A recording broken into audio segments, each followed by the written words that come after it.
Hi everyone, welcome to my room. Hope everyone is doing well. I released a video a few days ago, but I think I had to warn you that I might be making more videos now that I'm home, because it's just easy and I have, in a certain sense you could say, I have more spare time.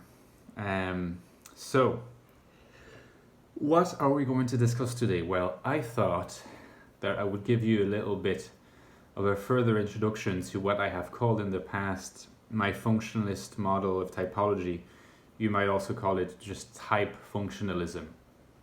I want to do this partly because I rely on that model, if you want to call it a model.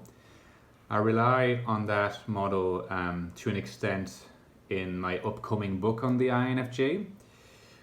So stay tuned for that, because it will be coming out soon, I expect.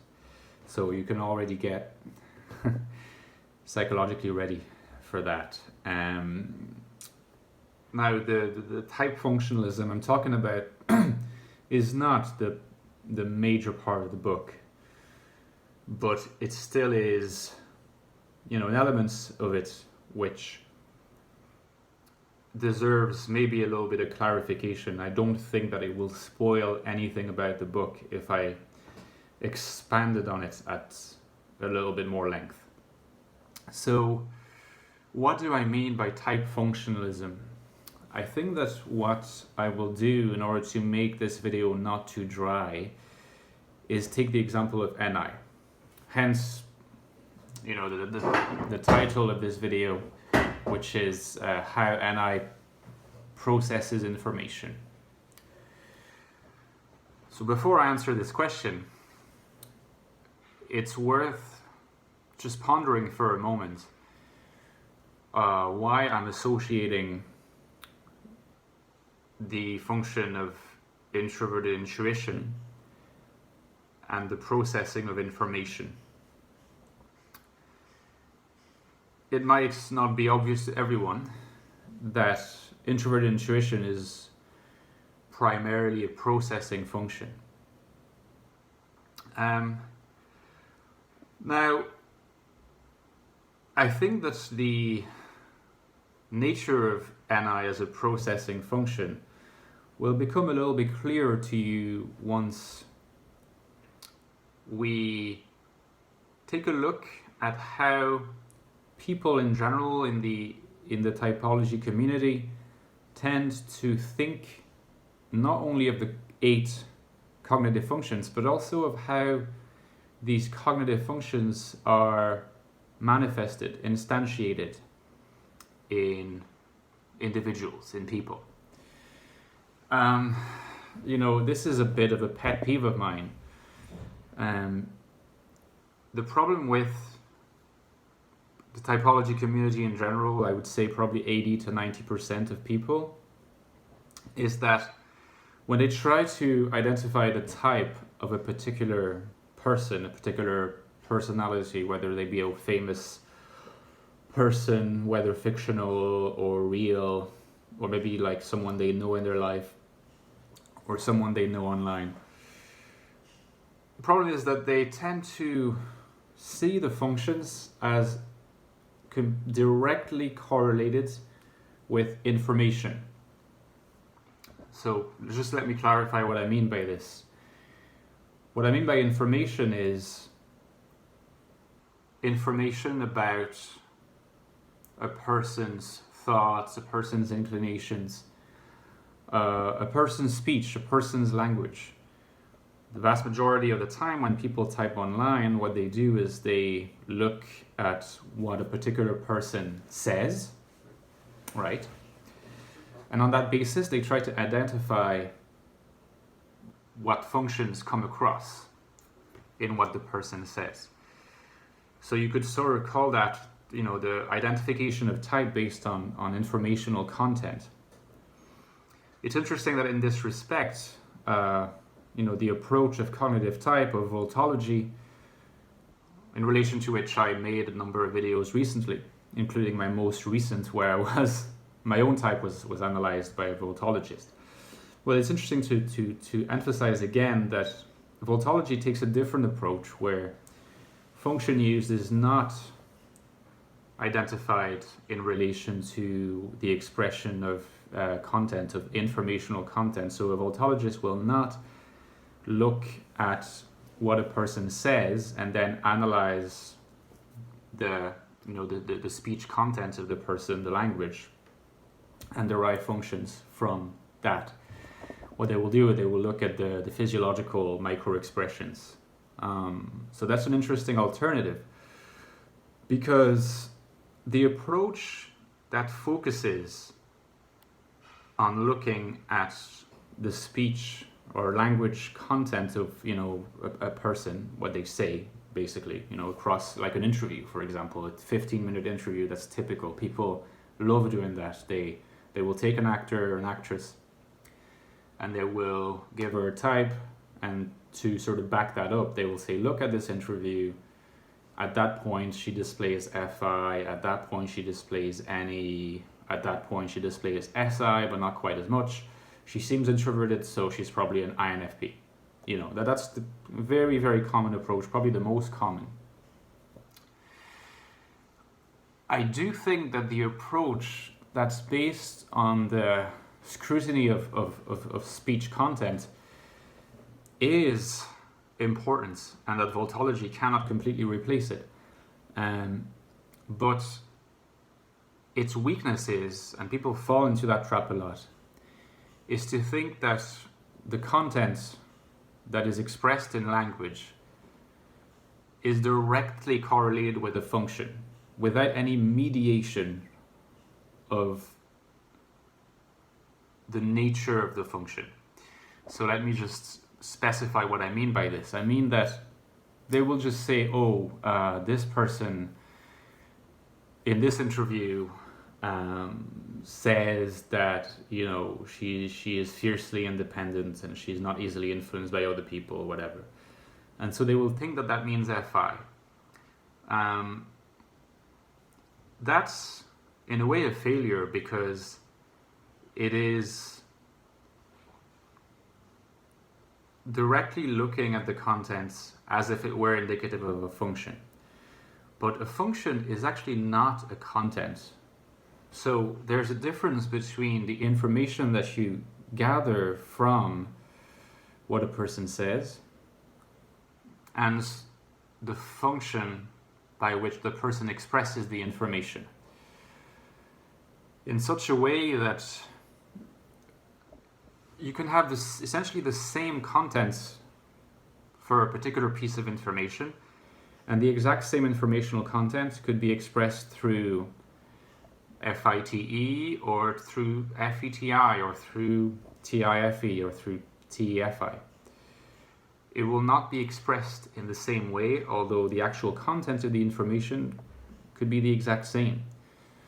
In that way, and I've used this example before, the two people could defend the exact same stance on the death penalty, but one would express it via FETI, the other one would express it via FITE. So if you rely purely on content and think that the content directly gives you, reveals function use, you're kind of miss an important element, which is the structure of how it is expressed.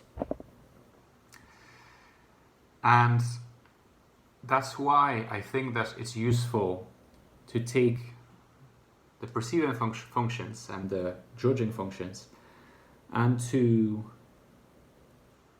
ascribe different roles to them, different tasks. So the extroverted perception would focus on the gathering of information. Introverted perception would focus on the processing of information. So that's kind of what happens in the first place.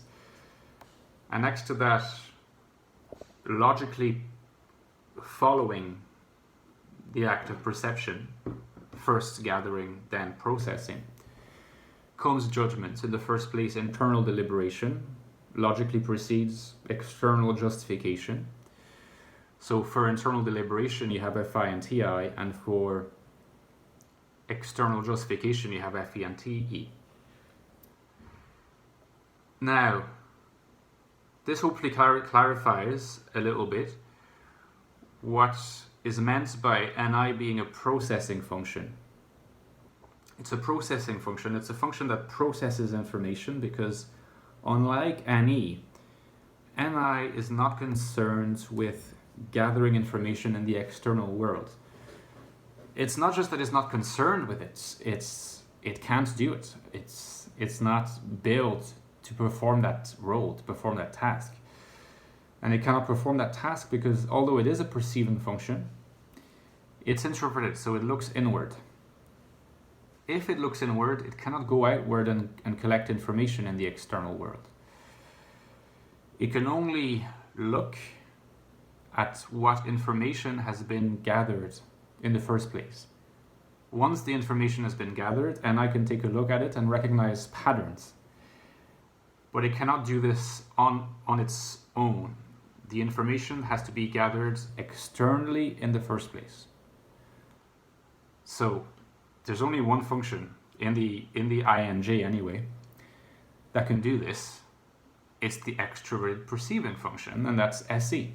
Now, of course, in the case of an NP type, for example, that function is going to be any. So SI processes just like NI does, whereas NE gathers just like SE does. So in a sense, there's much more in common between NE and SE than there is between NE and NI. Just in the same way, there's more in common between NI and SI than there is between NI and NE. This might be a little bit strange to some people. I think this will not be so strange to others. But I think it's hard to deny that this is the case. Because SI, again, it's not concerned with gathering information. It doesn't gather information. It finds patterns in the information that has been gathered.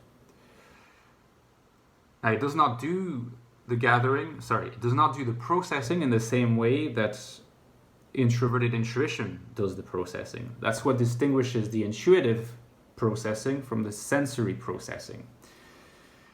And symmetrically to that, the first link in the chain being gathering data, because if you do not gather information, you cannot exercise any of your functions. NE is going to gather information, sure enough, it's going to latch directly onto the object, but it's going to do that differently, in a qualitatively different manner than SE will do that. In my book, or in my thoughts in general, I suggest a rough distinction between what I would call, when it comes to gathering, static gathering, which is more the domain of SE. So it's not particularly dynamic. It gathers data in concrete blocks. It's already sort of carved out. And it presents itself directly to perception. By contrast, intuitive gathering, so that would be NE, is much more dynamic, much more fluid. It latches directly onto the object, but it's more chaotic. It's more expansive. It goes in waves. There's a lot of different, movements going on, which is why sometimes you can be struck by the bubbliness of the creative bubbliness of an ENP type, in contrast to the directness of an SE dominant. Both are highly perceptive, but they're extrovertedly perceptive in different ways. One is way more direct, the other one is way more dynamic, creative, creates connections, lateral connections. That's any. Now, as regards the quality of the gathering, then there is a connection between the two intuitive functions and the two sensing functions across differences in tasks. Because NI, just like NE, will process information that it is made available to it by SE. NI will process information in a fluid, dynamic, slightly chaotic somewhat inchoate way, it will identify patterns.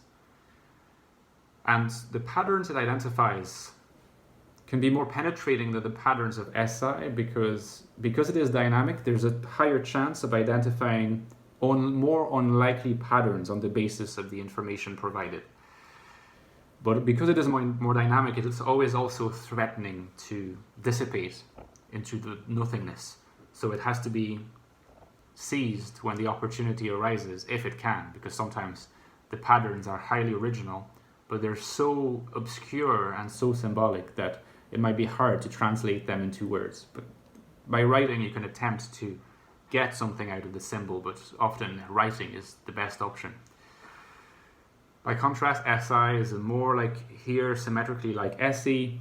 It does the processing in a static, more map-like, more ordered fashion. So it will be, in some sense, more directly reliable, but it's a little bit less likely to go deep because the insights that it will process and make then available to the judging functions will be fairly directly extracted from what information has been made available by extroverted perception. So here is a distinction between how NI and SI express themselves. And finally, what I would like to say also is there is a reason why NI can only really work in tandem with SE and why NE can only really work in tandem with SI.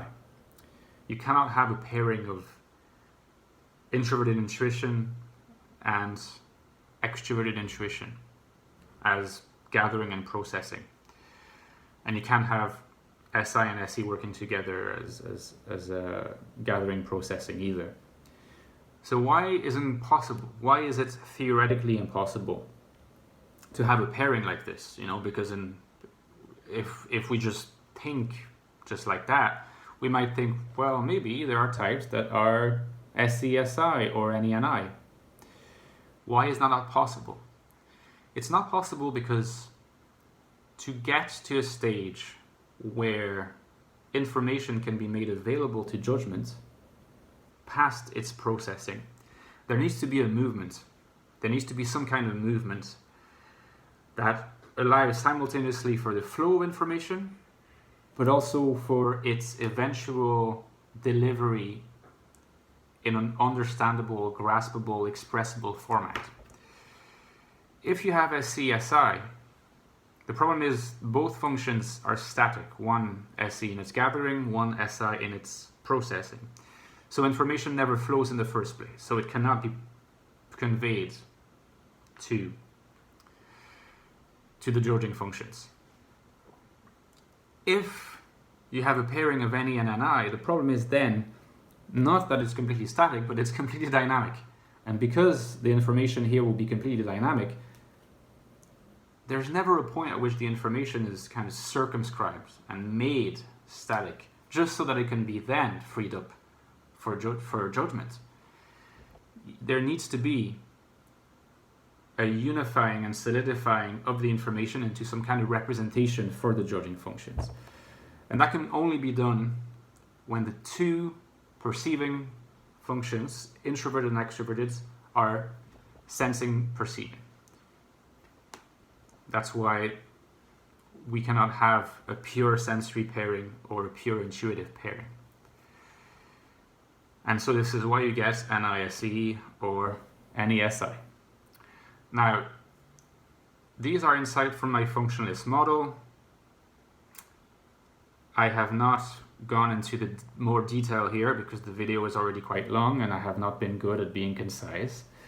But I should probably add that, of course, a lot can be said about the judging functions as well. And I'll probably talk about that at some later stage. In addition to that, we could also at some point talk about how this architecture of gathering, processing, deliberating, and justifying is articulated concretely in a personality type. Because in this case, we'll then have to also talk about how they are placed in the function stack. Where are they located? Are they dominant? Are they auxiliary? Are they tertiary? Are they inferior? That will have an influence on how consciously used the function is. And in this way, we will be able to see that for some types, it is the gathering that's unconscious, such as the INFJ. For some types, it is the processing that's unconscious, like the ENTP. For some types, it is the internal deliberation that's unconscious, like the ENTJ. And for some types, it is the external justification that's not very conscious, like the INTP. And we will see then that that gives us really great explanatory possibilities to clarify behavior, strengths and weaknesses of types. But that will be the topic for a later video. In the meantime, enjoy the start of your week, and I will see you probably pretty soon in a couple of days, maybe by the end of the week. We'll see. Ciao.